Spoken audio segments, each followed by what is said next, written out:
Me cambiaron por una mascota, así, sin vueltas.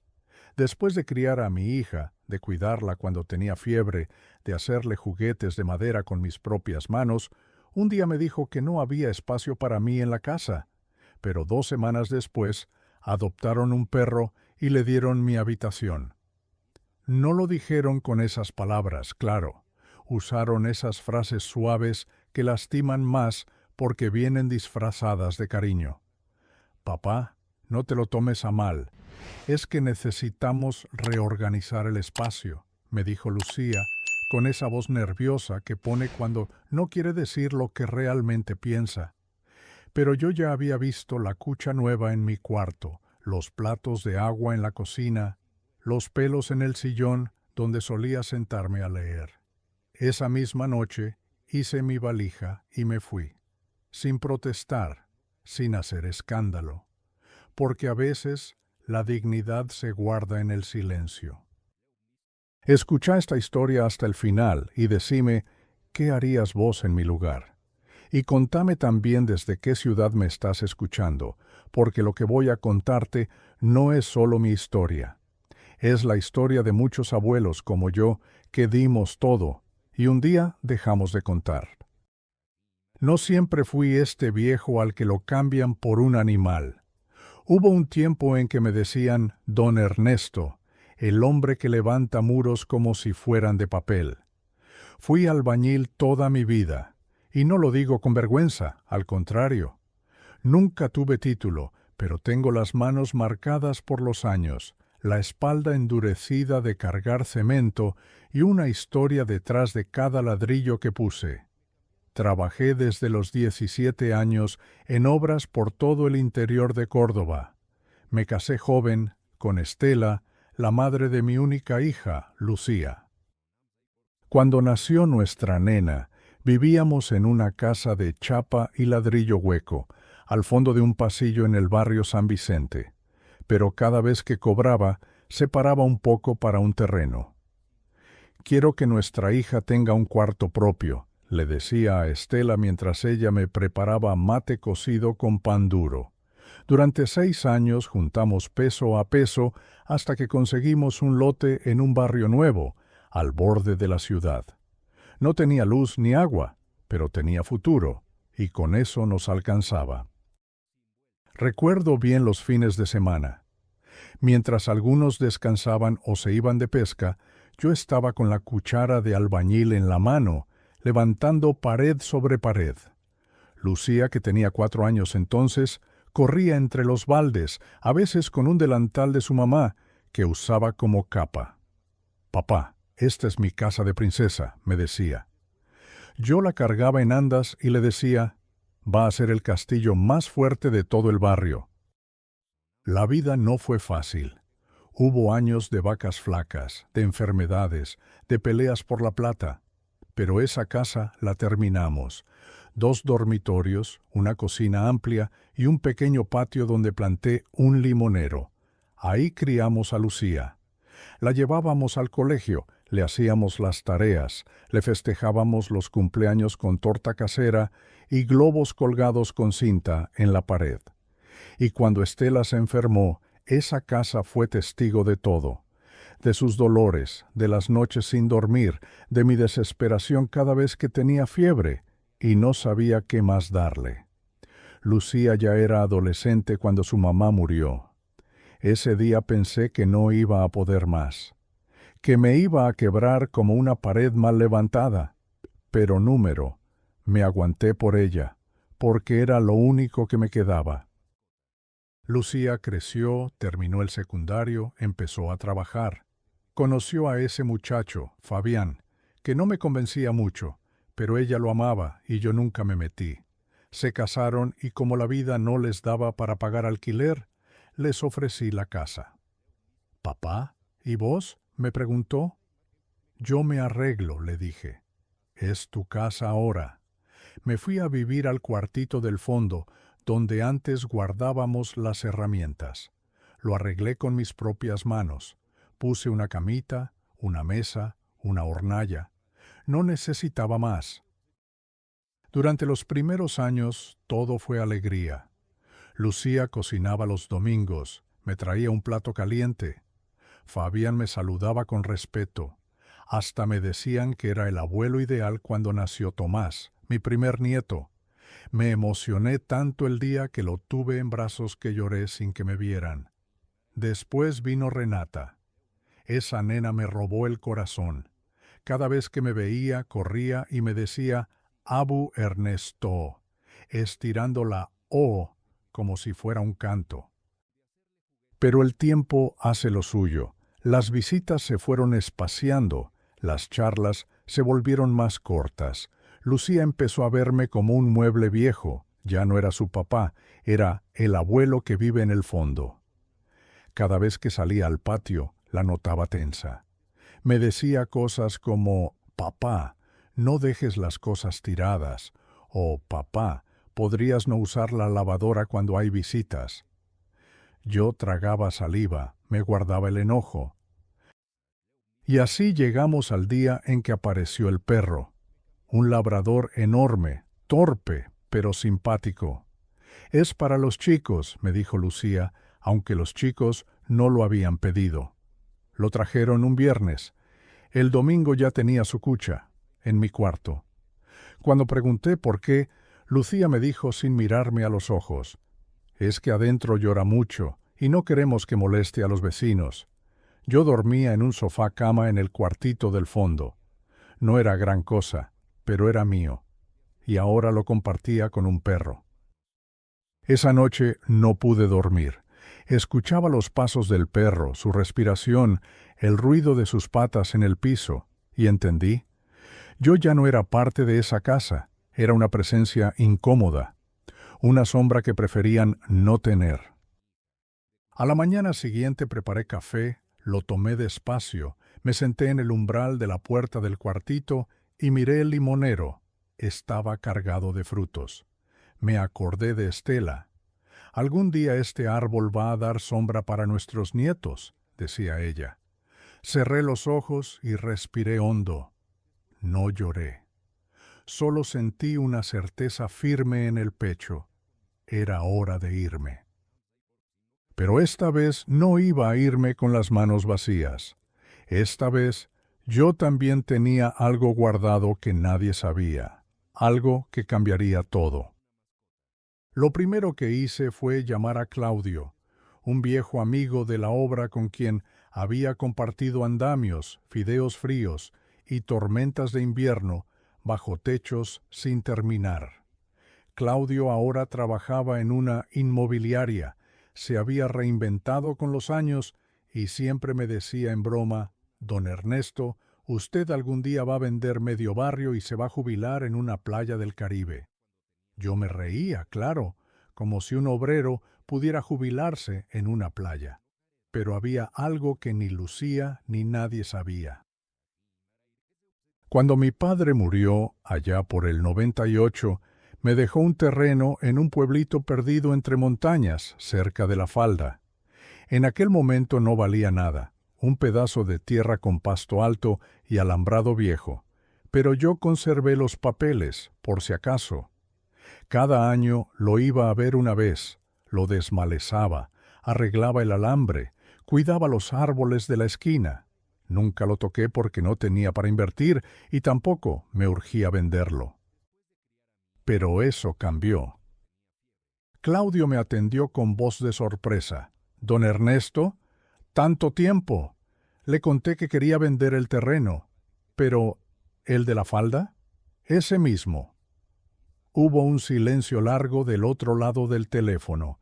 «Don Ernesto, usted está al tanto de lo que está pasando por allá, ¿no?» Le dije que no, que hacía más de un año que no pasaba por la zona. Claudio se aclaró la garganta. «Hace 6 meses anunciaron que por esa zona van a pasar las líneas nuevas de fibra óptica para el nuevo complejo tecnológico de Punilla. Ya compraron todo alrededor. Su terreno está justo en la línea directa de acceso». No entendí mucho, pero supe que era importante. «¿Y eso qué significa?», o pregunté. «Que su terreno vale 10 veces más que hace un año, y va a seguir subiendo». Claudio me pidió los papeles. Me tomé el colectivo esa misma tarde y viajé hasta su oficina con una carpeta vieja donde tenía todo: escritura, impuestos al día, planos. Él los revisó, asintió y me dijo: «Si usted quiere, lo publico mañana. Va a llover gente». Esa noche dormí poco, no por preocupación, sino por algo que no sentía desde hacía años: esperanza. Al día siguiente, Claudio me llamó a las 9 de la mañana. «Ya tengo 2 ofertas, una en efectivo». Le pedí que me leyera los números. Cuando escuché la cifra, se me cayó el teléfono. «¿Estás seguro?», le dije. «Más que seguro, don Ernesto, y eso que recién empezamos». Le pedí un favor: que manejara él todo, que yo no quería aparecer, que lo hiciera todo en mi nombre, pero sin decir quién era el dueño. ¿Y eso por qué? Porque quiero que nadie sepa lo que estoy por hacer. Todavía no. Claudio entendió enseguida. ¿Problemas con la familia? No problemas, desilusión. En 2 semanas la venta estuvo cerrada. El dinero, depositado en una cuenta nueva que abrí en un banco del centro. Le pedí al gerente que no vinculara esa cuenta con ninguna otra.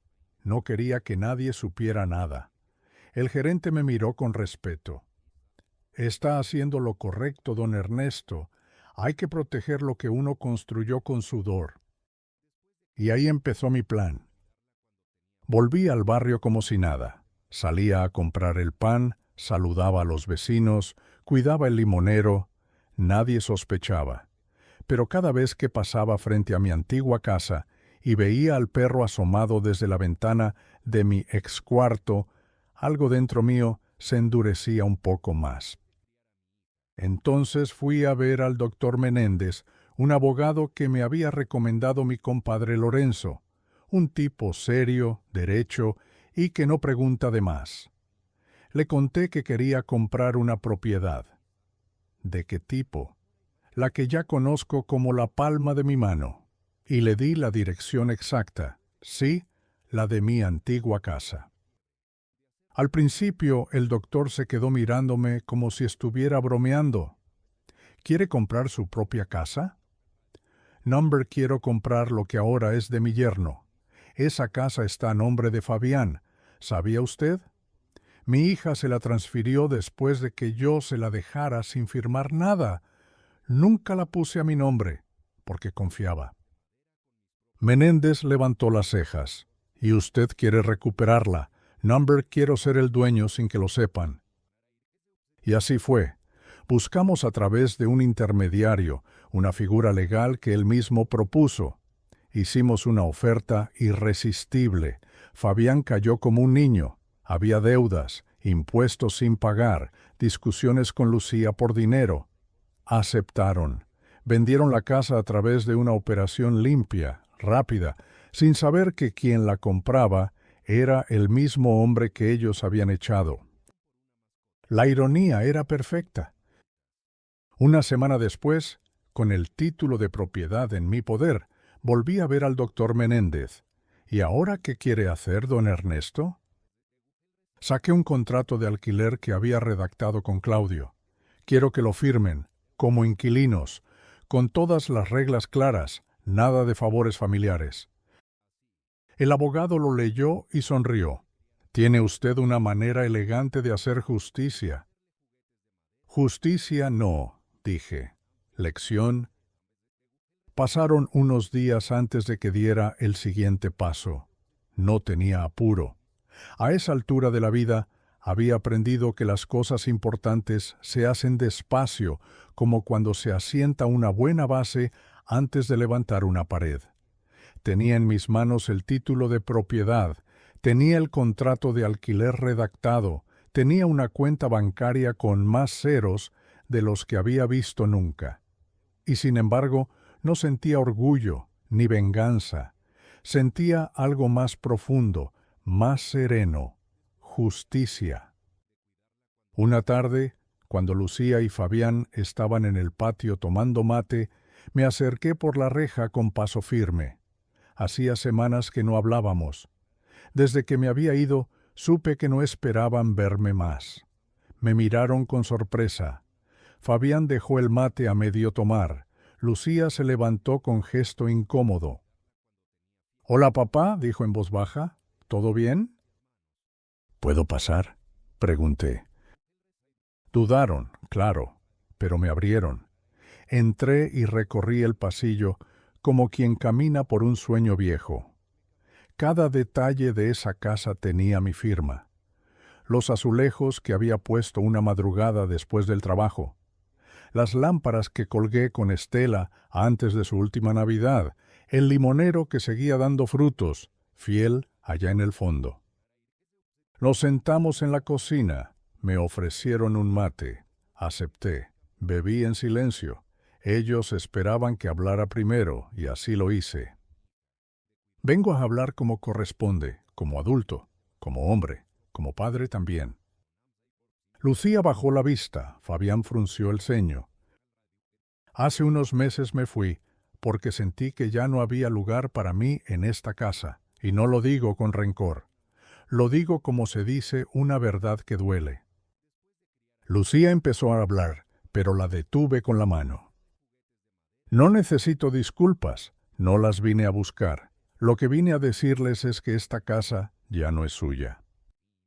El silencio fue tan denso que se podía cortar con cuchillo. «¿Cómo que no es nuestra?», preguntó Fabián, endureciendo la voz. Saqué de la carpeta el contrato de compraventa, lo puse sobre la mesa, después el contrato de alquiler. La vendieron hace 2 semanas. El comprador, el que aparece ahí, es un apoderado, pero el dueño soy yo. Lucía palideció. Fabián agarró los papeles como si fueran falsos, los leyó, los releyó, tragó saliva. «¿Cómo hiciste esto, sin que nos enteráramos?» «Con paciencia», respondí, «con la misma con la que los esperé cada domingo para almorzar, con la que soporté ver cómo un perro ocupaba mi lugar». Lucía se echó a llorar, pero esta vez no me afectó como antes, porque ya no estaba buscando aprobación ni amor fingido, solo respeto. «A partir del mes que viene, ustedes van a ser inquilinos, el contrato es claro. Tienen que pagar el alquiler todos los primeros, está dentro del precio de mercado, no hay favoritismos. Si se atrasan más de 2 meses, se rescinde automáticamente». «Papá», dijo Lucía entre lágrimas, «¿cómo pudiste...?» «¿Y ustedes?», respondí yo con calma. «¿Cómo pudieron pensar que yo era un estorbo? ¿Cómo pudieron olvidarse de todo lo que hice por ustedes?» Fabián se levantó de golpe, como queriendo protestar, pero al verme tan sereno, tan entero, se quedó sin palabras. Sabía que no tenía nada que decir que pudiera cambiar lo hecho. «No vine a vengarme, no soy ese tipo de hombre. Vine a marcar un límite, porque incluso los abuelos tenemos dignidad. Y llega un momento en que hay que ponerla sobre la mesa». Lucía me miraba con los ojos rojos, confundida, herida.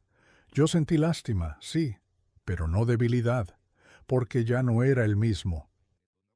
Me paré, recogí los papeles, dejé una copia del contrato sobre la mesa y caminé hacia la puerta. Antes de irme, miré a mis nietos, que estaban jugando en el living. El perro dormía en el sofá. «Yo los quiero», les dije. «A ustedes, a los chicos. Pero quererse no es dejarse pisar. Y a veces, el amor más firme es el que se impone con distancia». Salí sin mirar atrás, porque sabía que por primera vez en muchos años había hecho lo correcto. Esa noche dormí profundamente, como hacía mucho no lo hacía, sin sobresaltos, sin dar vueltas en la cama, pensando en lo que debería haber dicho o hecho. Me desperté con el primer sol entrando por la ventana del pequeño departamento que había alquilado cerca del Parque Sarmiento.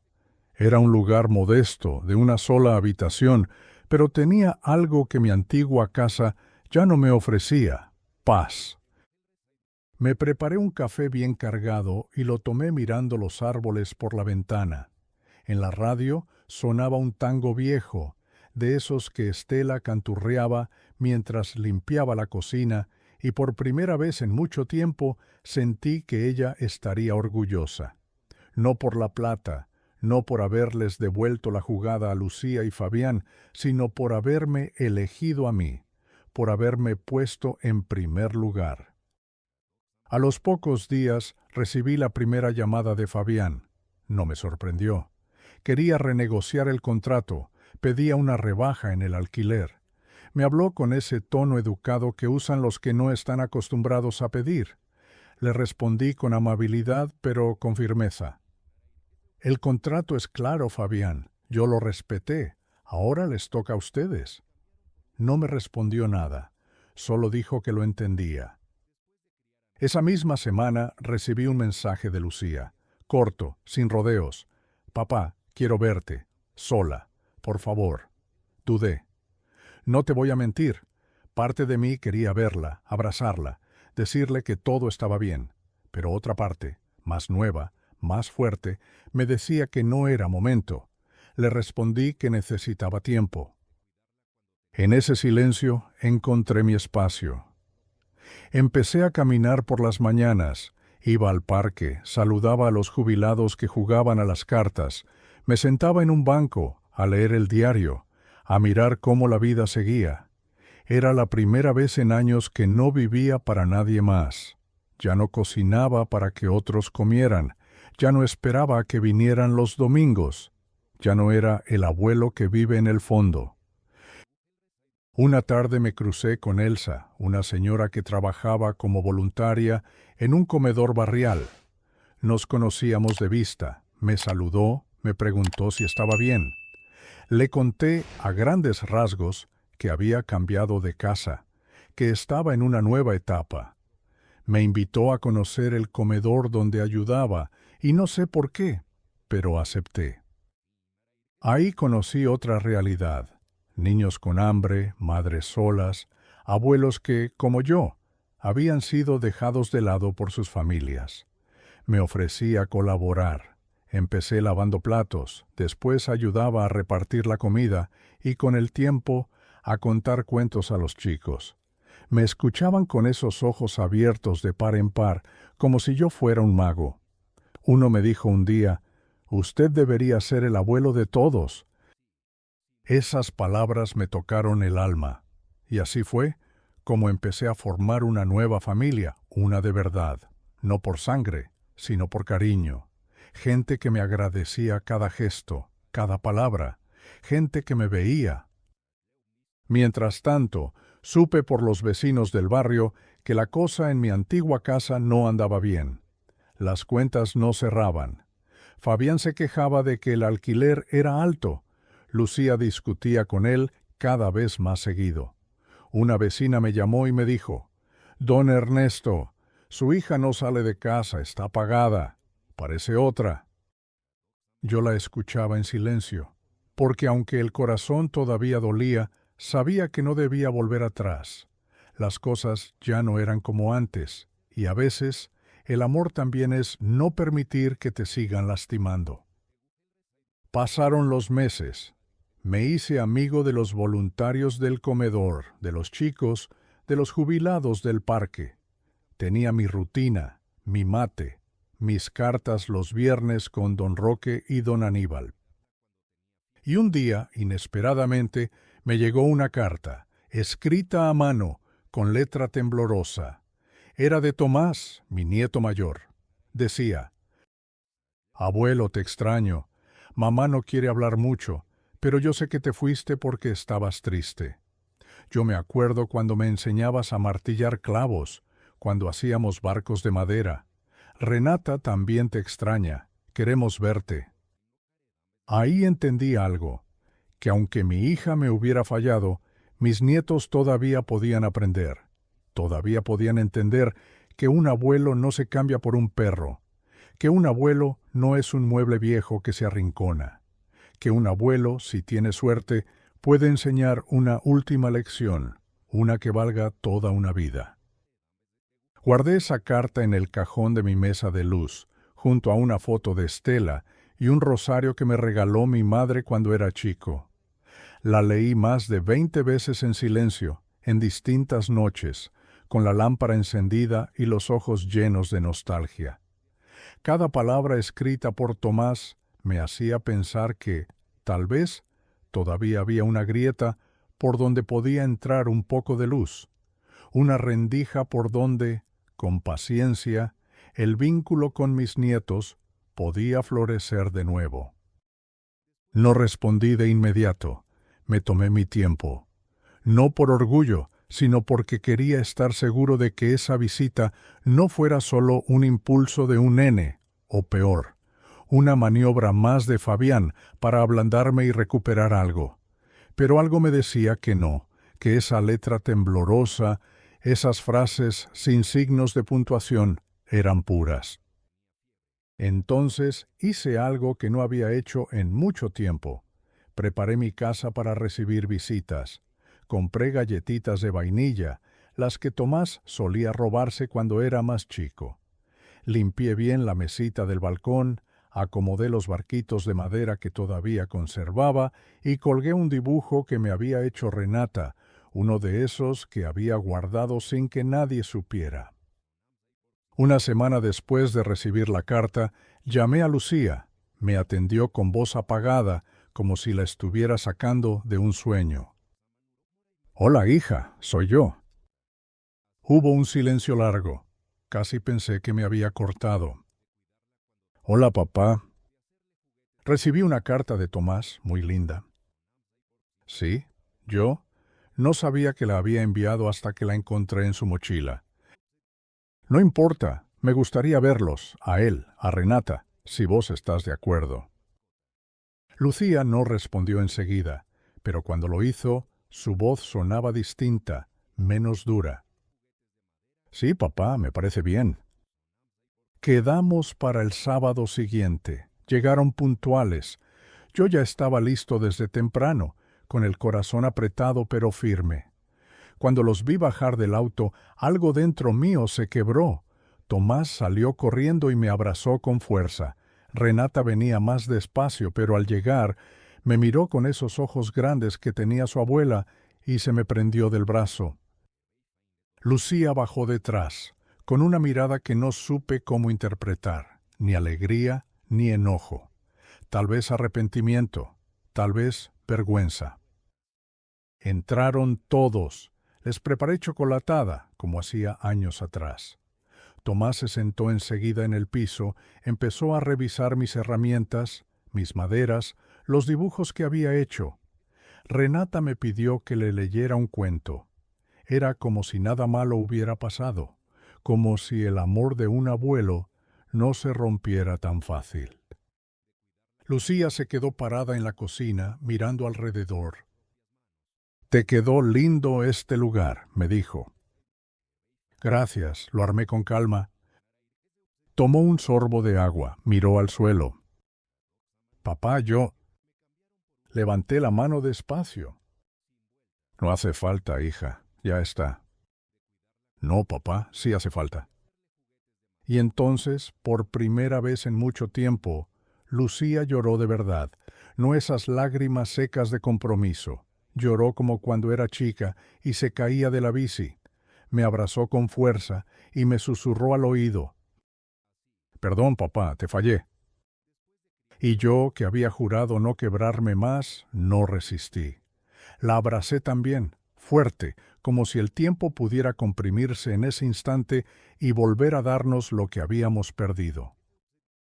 Pasamos la tarde juntos. Tomás y Renata decoraron unas maderas conmigo. Les enseñé a lijar sin astillarse los dedos. Lucía me ayudó a preparar unas milanesas. Nos reímos. No fue perfecto, pero fue real. Antes de irse, me preguntaron si podían volver el sábado siguiente. Les dije que sí, claro, que era su casa también. Lucía me miró con los ojos hinchados y la voz rota. «¿Vos algún día me vas a poder perdonar?» «Hija», le dije con calma, «el perdón no se mendiga ni se exige, se construye. cómo se construye una casa, ladrillo por ladrillo. Vos sabrás si querés empezar. Se fue en silencio, pero con otra cara, y yo me quedé solo en el balcón, mirando el parque, sintiendo que el viento me acariciaba distinto, que algo, por fin, estaba volviendo a su lugar. Y esa noche, mientras cerraba la puerta, sentí que no todo estaba perdido, que tal vez, solo tal vez, todavía quedaban capítulos por escribir. La semana siguiente fue distinta a todas las anteriores. Me levantaba cada mañana con una sensación nueva en el pecho, una mezcla de ansiedad y ternura, como cuando uno espera una visita importante. Empecé a pensar en cosas que hacía años no pensaba. ¿Qué voy a cocinar? ¿Qué les puedo enseñar? ¿Qué juego puedo inventar con los chicos? Y no porque quisiera recuperar el tiempo perdido, eso ya no se recupera, sino porque sentía por primera vez en mucho tiempo que tenía algo que dar que era recibido con amor genuino. El sábado llegó más lento de lo habitual, como si el tiempo se negara a avanzar. Pero cuando por fin sonó el timbre, salí al pasillo con el corazón latiendo fuerte. Eran ellos, Tomás, Renata y Lucía, esta vez sin Fabián. Me llamó la atención, pero no pregunté nada. Lucía traía una torta casera y una bolsa con pinturas y pinceles. Tomás venía con una cajita de herramientas de juguete que yo le había regalado años atrás. Renata traía un cuaderno con dibujos. Entraron como si fuera su casa de toda la vida. No hubo silencios incómodos, ni caras largas, ni tensión. Solo sonrisas tímidas, abrazos verdaderos y ese bullicio hermoso que traen los niños cuando sienten que están en un lugar seguro. Esa tarde pintamos maderas, hicimos dibujos, cocinamos juntos. Renata me dijo, «Abuelo, ¿podés enseñarme a hacer un limonero como el que tenías en tu casa vieja?» Y se me hizo un nudo en la garganta, porque ese limonero era más que un árbol, era todo lo que había sido y todo lo que había perdido. «Claro que sí, mi amor, vamos a plantar uno nuevo». Salimos al balcón y pusimos una semillita en una maceta que tenía guardada. Les expliqué cómo se cuida, cómo hay que hablarle bajito, con cariño, para que crezca fuerte. Tomás se lo tomó muy en serio. «Yo le voy a contar historias, abuelo, como las que vos me contás a mí». Lucía se quedó sentada en la cocina, mirando en silencio. Acariciaba la taza de té sin decir mucho, pero su mirada lo decía todo. En un momento, cuando los chicos estaban distraídos, me acercó una carpeta. «Es el contrato, el del alquiler, lo estuve leyendo». La miré. «Está todo en orden, hija, no te preocupes». «Sí, lo sé, pero quería decirte que lo vamos a cumplir, que no esperamos favores».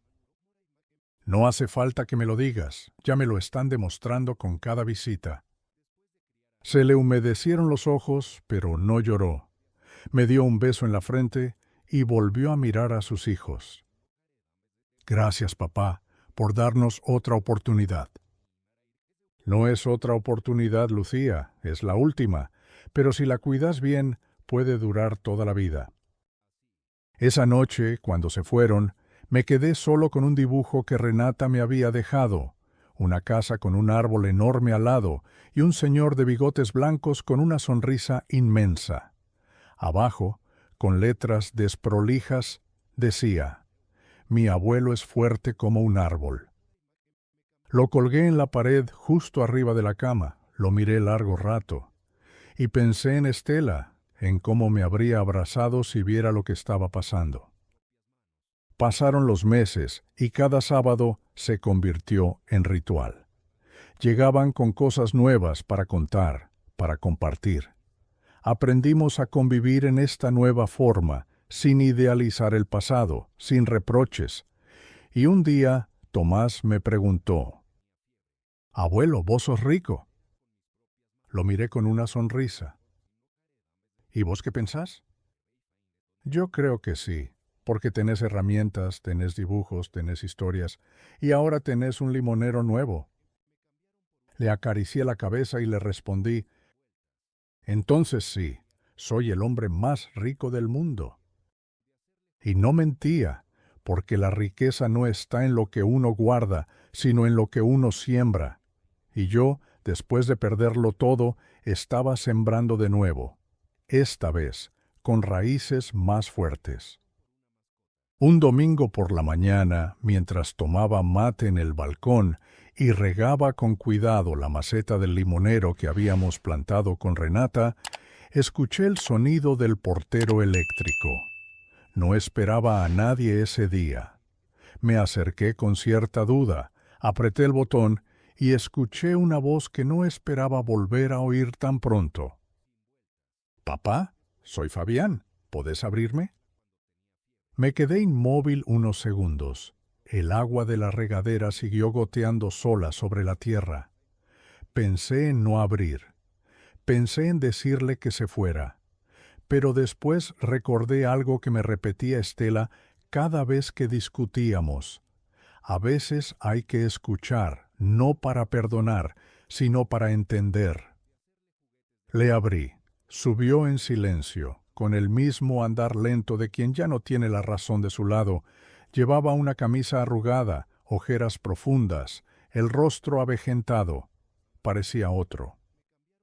«Gracias por recibirme», dijo al entrar. No respondí. Le ofrecí asiento. Se sentó como quien se sienta en una silla prestada. «No vengo a justificar nada», empezó, «tampoco a pedir plata. Solo necesitaba hablar con vos». Lo miré con calma. Esperé. Desde que pasó todo, desde que vendiste la casa sin que lo supiéramos, todo se vino abajo. Lucía, bueno, ella está intentando recomponer las cosas con vos, con los chicos. Y eso me parece bien, pero yo no sé si sé cómo hacerlo. Suspiró hondo. Cuando llegué a tu casa por primera vez, sentí que me estabas regalando algo que no merecía, una casa, una familia, un lugar. Pero con el tiempo me acostumbré, y peor aún, me creí con derecho a disponer de eso como si fuera mío. No valoré nada, no entendí lo que significaba para vos. Yo seguía sin decir una palabra. Lo miraba, como uno mira a un ladrillo viejo que nunca encajó del todo en la pared.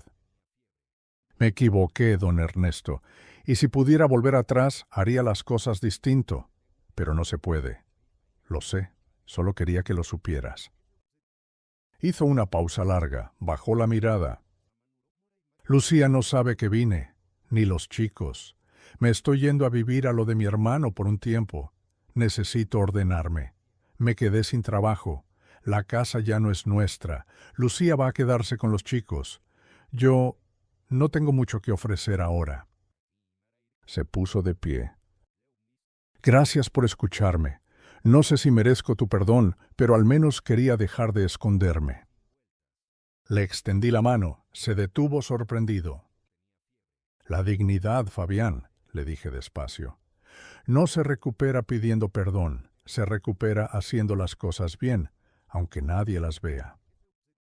Él asintió, me estrechó la mano como un hombre que por fin entiende algo y se fue.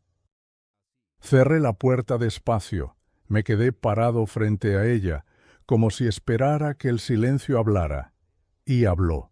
Me dijo que no hacía falta venganza, ni castigo, que el tiempo, tarde o temprano, acomoda todo. Esa tarde Lucía me llamó. «Papá, ¿los chicos te contaron que quieren pasar las vacaciones de invierno con vos?» Me reí. «No, pero ya voy a empezar a preparar actividades. Vamos a plantar más cosas. Les voy a enseñar a usar la sierra». «¿Y si después quieren quedarse unos días más?» «Si quieren pueden quedarse todo el invierno. Acá tienen su lugar». Ella hizo una pausa.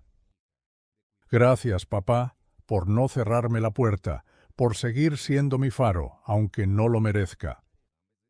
No soy un faro, hija. Soy un viejo que aprendió que a veces hay que caerse para saber dónde está el suelo firme. ¿Y lo encontraste?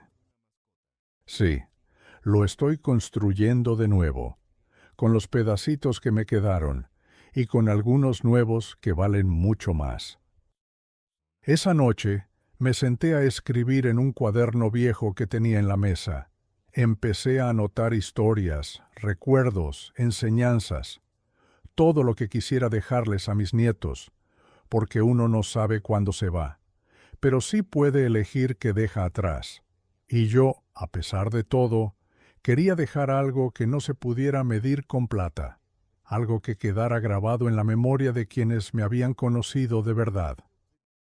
Porque al final, eso es lo que vale, no lo que uno tuvo, sino lo que uno sembró. Durante esas vacaciones de invierno, la casa volvió a tener ruido, olor a chocolate caliente y dibujos pegados por todas partes.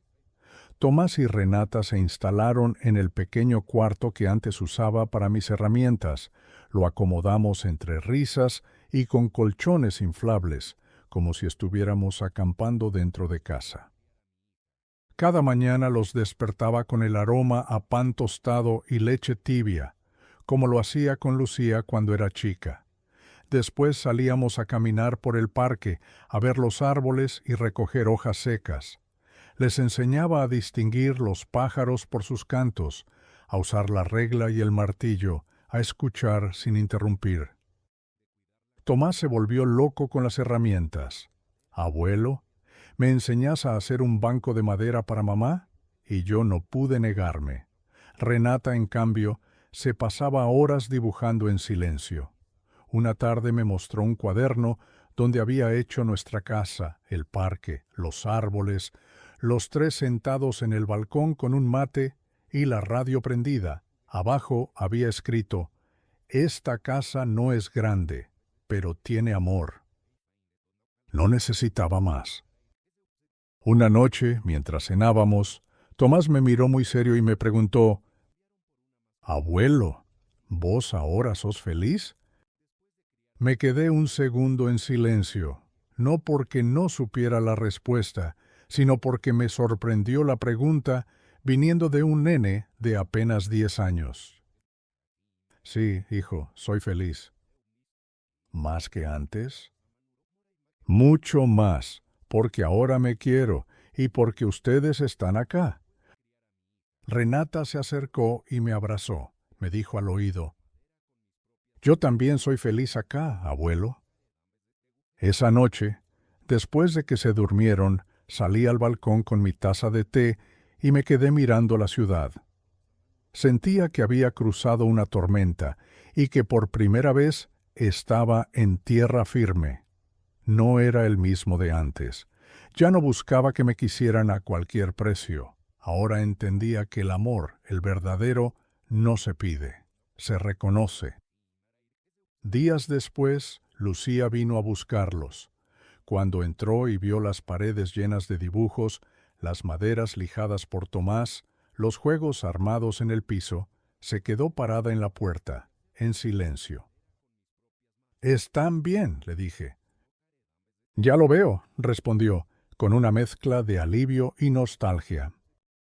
Tomás corrió a abrazarla, con una sonrisa que pocas veces le había visto cuando vivían todos juntos. «Mamá, quiero volver el fin de semana que viene y después el otro también. ¿Puedo?» Lucía me miró, asintió. «Claro, hijo, si el abuelo quiere». «Yo quiero siempre», dije. Antes de irse, Lucía se quedó unos minutos sola conmigo en la cocina. «Papá, gracias por esto, por no rendirte, por seguir amando a pesar de todo». «Uno no deja de amar, hija, lo que hace es aprender a amarse a sí mismo también». «¿Y no te duele todo lo que pasó?» «Sí, pero aprendí algo. Cuando uno empieza a vivir con verdad, el dolor no desaparece, pero ya no duele igual, porque entendés que valés, y cuando uno sabe lo que vale, ya no se deja pisotear». Lucía se acercó y me abrazó. Fue un abrazo largo, de esos que cierran heridas, de esos que no necesitan palabras. Esa noche me acosté con una paz que no conocía, porque ahora sí podía mirar hacia atrás y decir, hice lo que tenía que hacer, con dolor, con firmeza, con amor. Y si algún día ya no estoy, pensé, que se acuerden de este viejo no por lo que dio, sino por lo que enseñó sin decirlo, que la dignidad no se negocia, que la familia es la que se cuida, y que el amor verdadero siempre, siempre vuelve. Pasaron los meses. El limonero que habíamos plantado con Renata comenzó a asomar sus primeras hojas. Verlo crecer día tras día se volvió una especie de ritual sagrado. Cada mañana le hablaba bajito mientras le echaba un poco de agua. Vos también pasaste por mucho, pero estás saliendo adelante, igual que yo. Tomás ya venía solo los sábados, a veces con su mochila llena de maderas que recogía en el camino, otras veces con dibujos nuevos para pegar en mi heladera.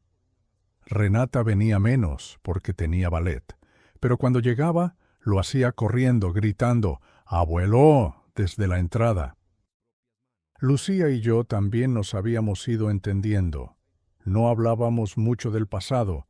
A veces me traía empanadas, otras me pedía recetas viejas de Estela. Una vez me abrazó de golpe, sin decir nada. Sentí que por fin entendía todo, no con palabras, sino con el alma. Y Fabián no lo volví a ver. Me enteré por los chicos que se fue a vivir a otra ciudad, que estaba intentando empezar de nuevo. No le guardo rencor, ya no, porque si algo aprendí en esta etapa nueva, es que el perdón no es para el otro, es para uno, para no quedarse atrapado en el enojo, para abrir espacio a lo que sí importa. El comedor infantil al que iba a ayudar me ofreció poner mi nombre en la salita de carpintería. Les dije que no hacía falta, que con ver a los chicos felices ya era suficiente. Pero lo hicieron igual. Un cartel de madera tallada, taller del abuelo Ernesto, donde las manos cuentan historias. Y así fue como me di cuenta de que, a los 74 años, había encontrado mi lugar en el mundo. No el que imaginé cuando era joven, no el que construí a fuerza de cemento y ladrillo, sino uno más profundo, más cálido. Un lugar hecho de risas de niños, de abrazos de nietos, de silencio compartido con personas que de verdad te ven. Porque eso es la vida. Uno da, y a veces parece que nada vuelve. Pero si tenés paciencia, si sembrás con amor, un día la vida te devuelve todo, a su modo, a su tiempo, y cuando lo hace te das cuenta de que valió la pena cada lágrima, cada desvelo, cada golpe. Hoy me levanté temprano, como siempre. Me puse la camisa vieja que usaba en la obra, no porque me faltara ropa, sino porque me recuerda quién fui. Preparé mate, regué el limonero y me senté a escribir estas líneas, por si algún día alguien las necesita, por si hay otro abuelo, en otro barrio, en otro país, que cree que ya es tarde para empezar de nuevo. No, amigo, nunca es tarde. Si llegaste hasta el final de mi historia, quiero que me cuentes desde qué ciudad me estás escuchando. Quiero saber que hay alguien del otro lado que también cree en las segundas oportunidades. Y si esta historia te tocó el corazón, no te vayas sin dejar tu me gusta, suscribirte y compartirla, porque quizás, allá afuera, hay alguien que necesita escuchar justo esto, que aún con el alma rota, todavía se puede florecer. Gracias por quedarte conmigo hasta el final. Tu amigo,